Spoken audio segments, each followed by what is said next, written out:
고린도 전서는 여러 문제들로 고린도 교회에 생긴 이 분열을 바로잡기 위해서 바울이 고린도 교회 성도들에게 쓴 편지입니다. 바울은 이 편지를 통해서 고린도 교회에 산지한 여러 가지 문제들을 해결하려고 하는데요. 오늘 말씀에서는 어떤 말씀으로 이 교회를 세워나가는지 함께 묵상하겠습니다. 형제들아, 내가 우리 주 예수 그리스도의 이름으로 너희를 권하노니 모두가 같은 말을 하고 너희 가운데 분쟁이 없이 같은 마음과 같은 뜻으로 온전히 합하라. 내 형제들아, 근로의 지편으로 너희에 대한 말이 내게 들리니 곧 너희 가운데 분쟁이 있다는 것이라. 내가 이것을 말하거니와 너희가 각각 이르되 나는 바울에게, 나는 아볼레에게, 나는 게바에게, 나는 그리스도에게 속한 자라 한다는 것이니 그리스도께서 어찌 나뉘었느냐? 바울이 너희를 위하여 십자가에 못 박혔으며 바울의 이름으로 너희가 세례를 받았느냐? 나는 그리스도와 가이오 외에는 너희 중 아무에게도 내가 세례를 베풀지 아니한 것을 감사하노니 이는 아무도 나의 이름으로 세례를 받았다 말하지 못하게 하려 함이라. 내가 또한 스데바나 집 사람에게 세례를 베풀었고 그 외에는 다른 누구에게 세례를 베풀었는지 알지 못하노라. 그리스도께서 나를 보내심은 세례를 베풀게 하려 하심이 아니요 오직 복음을 전하게 하려 하심이로되 말의 지혜로 하지 아니함은 그리스도의 십자가가 헛되지 않게 하려 함이라. 바울은 고린도 교회 성도들에게 교회를 세우기 위해 힘을 다하라 말합니다. 그러면서 첫 번째로 한 마음과 한 뜻으로 하나가 되어야 한다라는 것을 강조합니다. 바울은 고린도 교회에 여러 가지 문제들이 생겼다라는 소식을 듣습니다. 그 문제를 하나하나 해결하기 위해서 이 긴 편지를 쓰는데요. 바울이 이 교회를 세우기 위해 가장 먼저 당부하는 것은 한 마음과 한 뜻을 가지라는 것입니다. 10절 말씀인데요. 형제들아, 내가 우리 주 예수 그리스도의 이름으로 너희를 권하노니 모두가 같은 말을 하고 너희 가운데에 분쟁이 없이 같은 마음과 같은 뜻으로 온전히 합하라. 바울은 교회를 세우는 일에 한 마음과 한 뜻을 갖는 것이 매우 중요한 것을 알았습니다. 그래서 이 고린도 교회를 향해서 가장 먼저 한 마음과 한 뜻으로 하나가 될 것을 권면하는데요. 교회는 다양한 생각과 또 다양한 뜻, 그리고 다양한 정치 이념을 가진 사람들이 모인 곳입니다. 성도들마다 가진 지식이 다르고 형편과 상황도 모두가 다릅니다. 그렇기 때문에 교회는 분열되기가 너무나 쉽지요. 그래서 바울은 모두가 한 마음과 한 뜻을 가지기를 권면하는데요. 12절 말씀을 보시면 고린도 교회가 어떻게 나누어졌는지를 말씀하고 있습니다. 내가 이것을 말하거니와 너희가 각각 이르되 나는 바울에게, 나는 아볼로에게, 나는 게바에게, 나는 그리스도에게 속한 자라 한다는 것이니. 바울은 고린도 교회가 여러 파로 나뉘었다라는 소식을 들었습니다. 어떤 사람들은 바울에게로, 어떤 사람들은 아볼로에게로, 어떤 사람들은 게바, 바로 베드로에게, 그리고 어떤 사람들은 이것도 저것도 아니라 그리스도에게 속한 사람이다 라고 주장한다라는 것이죠. 이렇게 한 교회가 완전히 나뉘어져 버렸습니다. 분명히 복음은 하나인데 각자 가진 생각과 이념에 따라 교회가 완전히 나뉘어져 버린 것이죠. 이렇게 교회가 분열되는 것은 교회가 무너지는 일의 첫걸음이자 사탄이 사용하는 가장 강력한 무기입니다. 이렇게 한번 분열이 되어버리면 그 교회는 완전히 무너지고 사라지게 되죠. 사실 이들이 자기는 바울파다, 아볼로파다, 게바파다 라고 말하지만 바울은 이 교회를 세우는 일에만 동참을 했습니다. 아볼로도 순회 전도자입니다. 아볼로가 사람들에게 세례를 줬을지 모르지만 그가 이곳을 담임하는 사람이 아니었습니다. 게바, 바로 베드로는 이곳에 온 적도 없습니다. 그런데 사람들은 그 헛된 이름들만 붙들고 자기가 그에게 속한 자다라고 주장하고 있는 것이죠. 참으로 교회가 분열되는 것은 너무나 헛된 일입니다. 우리는 예수님 안에서 모두가 한 형제와 자매입니다. 각자 다른 환경과 다른 사람들이 모였지만 우리는 예수님 안에서 하나가 되어야 됩니다. 다양한 성도들이 하나가 되도록 묶는 것은 바로 사랑의 힘이죠. 우리가 사랑을 한다면 하나가 될 수가 있습니다. 그래서 우리는 교회를 온전히 세우기 위해 먼저 한 마음과 한 뜻, 바로 복음의 마음을 가지고 교회를 세워나가야 한다는 것이죠. 두 번째로 우리에게 주시는 말씀은 교회를 세우기 위해 각 사람에게 주신 사명이 다 다르다라는 것입니다. 바울은 13절부터 17절의 말씀에 이르기까지 자신이 몇 사람 외에는 다른 사람에게 세례를 준 적이 없다라고 말합니다. 이 일이 왜 감사한 일일까요? 많은 사람들을 구원하고 많은 사람들에게 세례를 베풀면 좋은 것인데 바울은 오히려 세례를 많이 베풀지 않아서 감사하다라고 말합니다. 아마도 고린도 교회에 세례를 준 사람은 아볼로였던 것 같습니다. 물론 많은 사역자들이 세례를 줬겠지만 주로 아볼로가 이 고린도 교회의 성도들을 세례를 베풀고 믿음을 주고 세웠던 것 같아요. 그래서 3장의 말씀을 보시면 바울은 심었다라고 말하고 아볼로는 물을 주었다라고 말하지요. 성도들에게 세례를 베풀며 그들에게 믿음을 주었다라는 것입니다. 심는 자나 물을 주는 자나 모두가 귀한 사명입니다. 각자에게 주신 사명이 다르고 직분과 달란트가 모두 다르지요. 바울은 복음을 전하기 위해 하나님께 부름받은 사역자였습니다. 아볼로는 물을 주기 위해 세례를 베풀기 위해 하나님께 부름받은 사역자였죠. 하나님께서 각자에게 주신 소명과 은사가 다르다라는 것을 인정하고 우리는 나에게 주신 은사와 사명이 무엇인지 분명히 알아야 됩니다. 내가 이 교회에서 해야 될 분명한 사명, 그리고 나에게 주신 은사가 무엇인지를 분별하고 나에게 주신 그 믿음의 분량만큼 우리는 교회를 섬겨야 하는 것이죠. 다른 사람의 소명과 달란트를 불허할 필요가 없습니다. 하나님 안에서 모두가 다 소중한 것이고 교회를 세우는 모든 것이 다 복된 일입니다. 나에게 주신 그 사명과 달란트가 무엇인지 잘 분별하여서 하나님의 교회를 온전히 섬기는 성도님들이 되시기를 바랍니다. 오늘 말씀을 통해서 우리는 두 가지를 생각했습니다. 첫 번째는 교회를 세우기 위해 우리는 한 마음과 한 뜻을 가져야 한다는 것이죠. 예수님이 한 분이십니다. 복음도 하나입니다. 다양한 사람들이 모였지만 오직 복음으로, 그리스도로, 무엇보다 사랑으로 하나가 되어야 될 것입니다. 이 일에 남이 아니라 바로 우리가 앞장서야 할 것입니다. 두 번째로 우리는 각자에게 주신 소명과 달란트가 다르다라는 것을 알아야 합니다. 남의 것을 탐하지 말고 나에게 주신 그 은사와 소명에 감사함으로 충성하며 살아갈 때에 하나님께서는 잘했다 칭찬하실 것입니다. 교회 사역은 큰 일도 없고 작은 일도 없습니다. 충성하는 자가 칭찬을 받습니다. 하나님께 충성하여 나에게 주신 귀한 교회를 잘 섬기셔서 예수 그리스도의 몸을 세워나가는 복된 성도님들이 다 되시기를 예수님의 이름으로 축복합니다.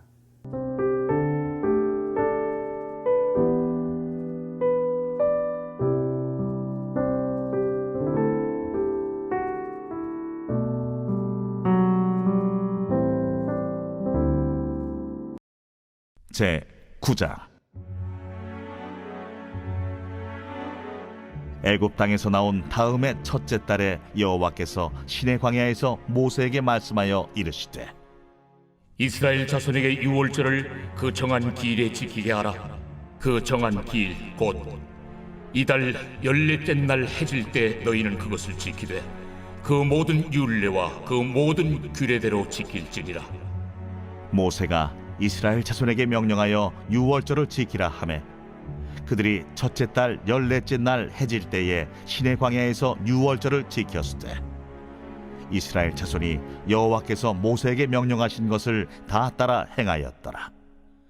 그때에 사람의 시체로 말미암아 부정하게 되어서 유월절을 지킬 수 없는 사람들이 있었는데 그들이 그날에 모세와 아론 앞에 이르러 그에게 이르되 우리가 사람의 시체로 말미암아 부정하게 되었거니와 우리를 금지하여 이스라엘 자손과 함께 정한 기일에 여호와께 헌물을 드리지 못하게 하심은 어찌함이니까?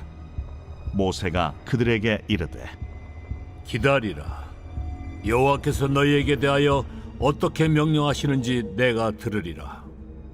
여호와께서 모세에게 말씀하여 이르시되 이스라엘 자손에게 말하여 이르라. 너희나 너희 후손 중에 시체로 말미암아 부정하게 되든지 먼 여행 중에 있다 할지라도 다 여호와 앞에 마땅히 유월절을 지키되 둘째 달 14째 날 해질 때 그것을 지켜서 어린 양의 무교병과 쓴나물을 아울러 먹을 것이요 아침까지 그것을 조금도 남겨두지 말며 그 뼈를 하나도 꺾지 말아서 유월절 모든 율례대로 지킬 것이니라. 그러나 사람이 정결하기도 하고 여행 중에도 잊지 아니하면서 유월절을 지키지 아니하는 자는 그 백성 중에서 끊어지리니 이런 사람은 그 정한 기일에 여호와께 헌물을 드리지 아니하였은즉 그의 죄를 담당할지며 만일 타국인이 너희 중에 거류하여 여호와 앞에 유월절을 지키고자 하면 유월절 율례대로 그 규례를 따라서 행할지니 거류민에게나 본토인에게나 그 율례는 동일할 것이니라. 성막을 세운 날에 구름이 성막 곧 증거의 성막을 덮었고 저녁이 되면 성막 위에 불 모양 같은 것이 나타나서 아침까지 이르렀으되 항상 그러하여 낮에는 구름이 그것을 덮었고 밤이면 불 모양이 있었는데 구름이 성막에서 떠오르는 때에는 이스라엘 자손이 곧 행진하였고 구름이 머무는 곳에 이스라엘 자손이 진을 쳤으니 이스라엘 자손이 여호와의 명령을 따라 행진하였고 여호와의 명령을 따라 진을 쳤으며 구름이 성막 위에 머무는 동안에는 그들이 진영에 머물렀고 구름이 성막 위에 머무는 날이 오랠 때에는 이스라엘 자손이 여호와의 명령을 지켜 행진하지 아니하였으며 혹시 구름이 성막 위에 머무는 날이 적을 때에도 그들이 다만 여호와의 명령을 따라 진영에 머물고 여호와의 명령을 따라 행진하였으며 혹시 구름이 저녁부터 아침까지 있다가 아침에 그 구름이 떠오를 때에는 그들이 행진하였고 구름이 밤낮 있다가 떠오르면 곧 행진하였으며 이틀이든지 한 달이든지 1년이든지 구름이 성막 위에 머물러 있을 동안에는 이스라엘 자손이 진영에 머물고 행진하지 아니하다가 떠오르면 행진하였으니 곧 그들이 여호와의 명령을 따라 진을 치며 여호와의 명령을 따라 행진하고 또 모세를 통하여 이르신 여호와의 명령을 따라 여호와의 책임을 지켰더라.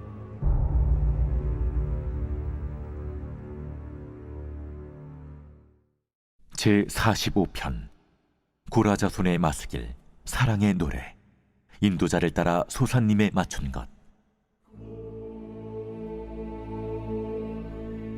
내 마음이 좋은 말로 왕을 위하여 지은 것을 말하리니 내 혀는 글솜씨가 뛰어난 서기관의 북극과 같도다.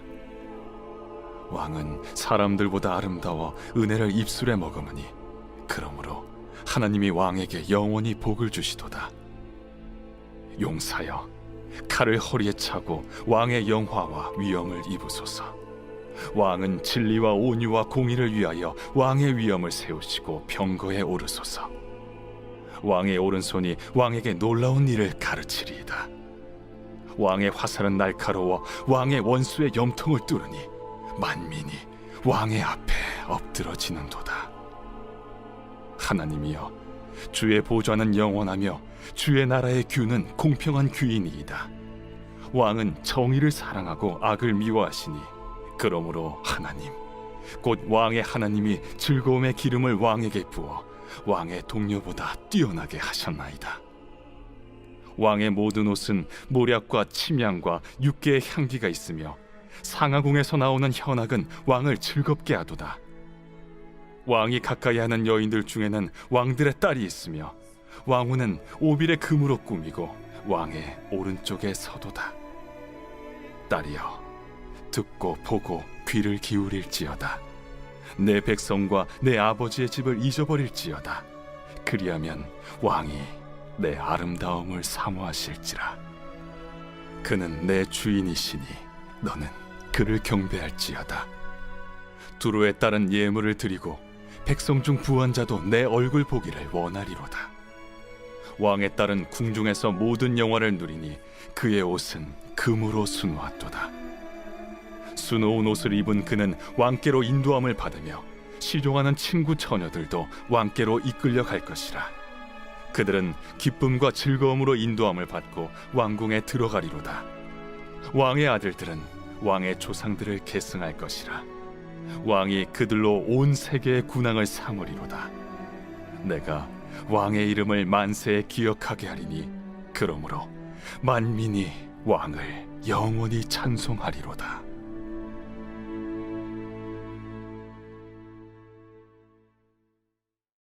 제7장.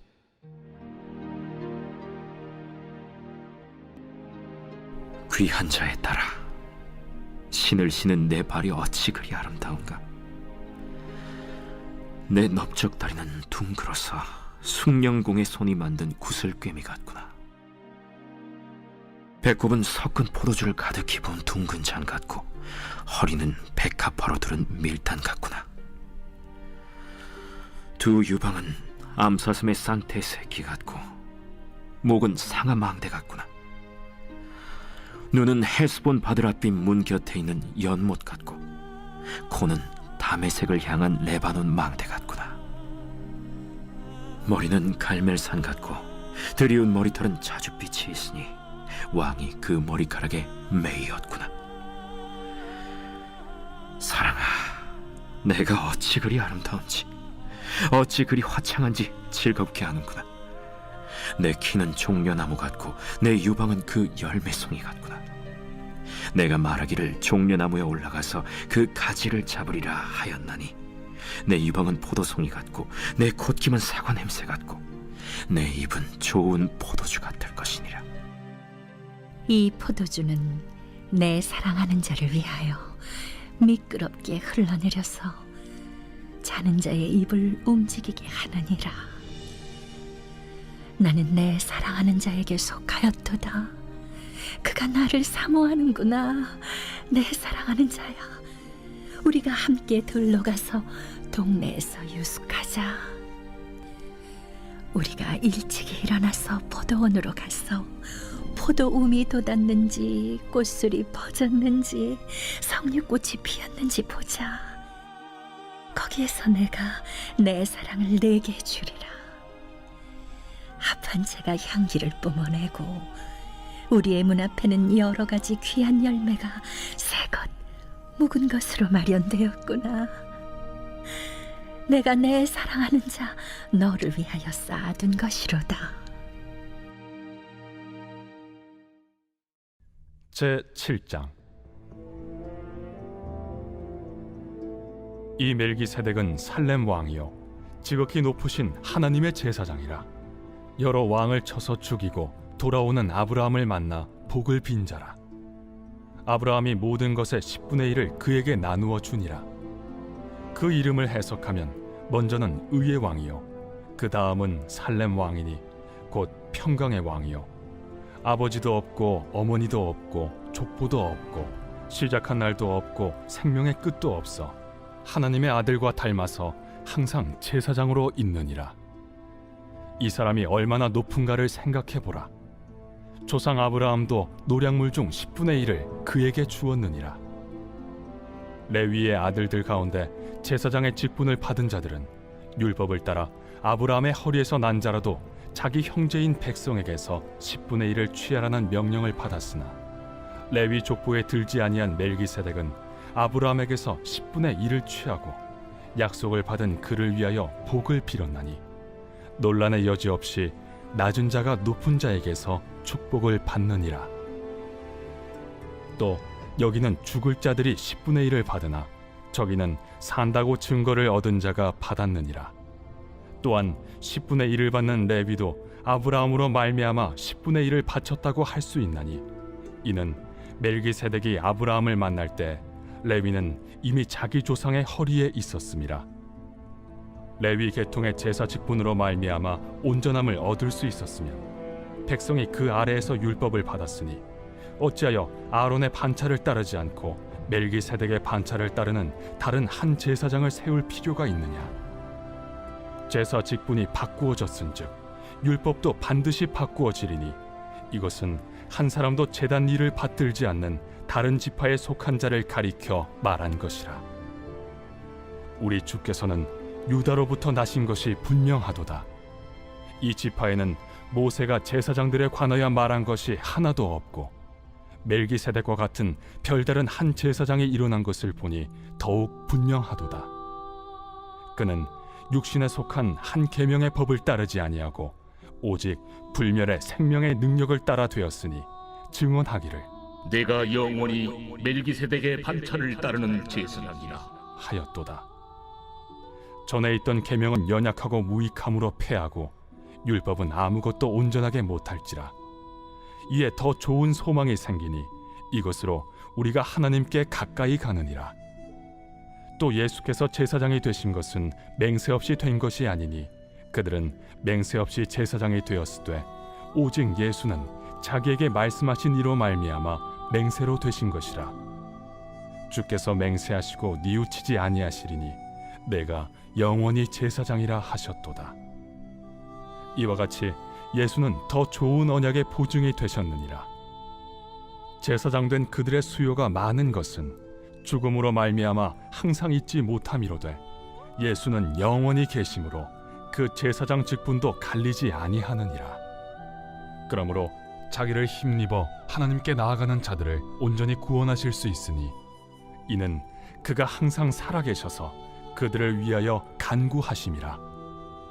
이러한 대제사장은 우리에게 합당하니 거룩하고 악이 없고 더러움이 없고 죄인에게서 떠나 계시고 하늘보다 높이 되시니라. 그는 저 대제사장들이 먼저 자기 죄를 위하고 다음에 백성의 죄를 위하여 날마다 제사 드리는 것과 같이 할 필요가 없으니 이는 그가 단번에 자기를 드려 이루셨음이라. 율법은 약점을 가진 사람들을 제사장으로 세웠거니와 율법 후에 하신 맹세의 말씀은 영원히 온전하게 되신 아들을 세우셨느니라.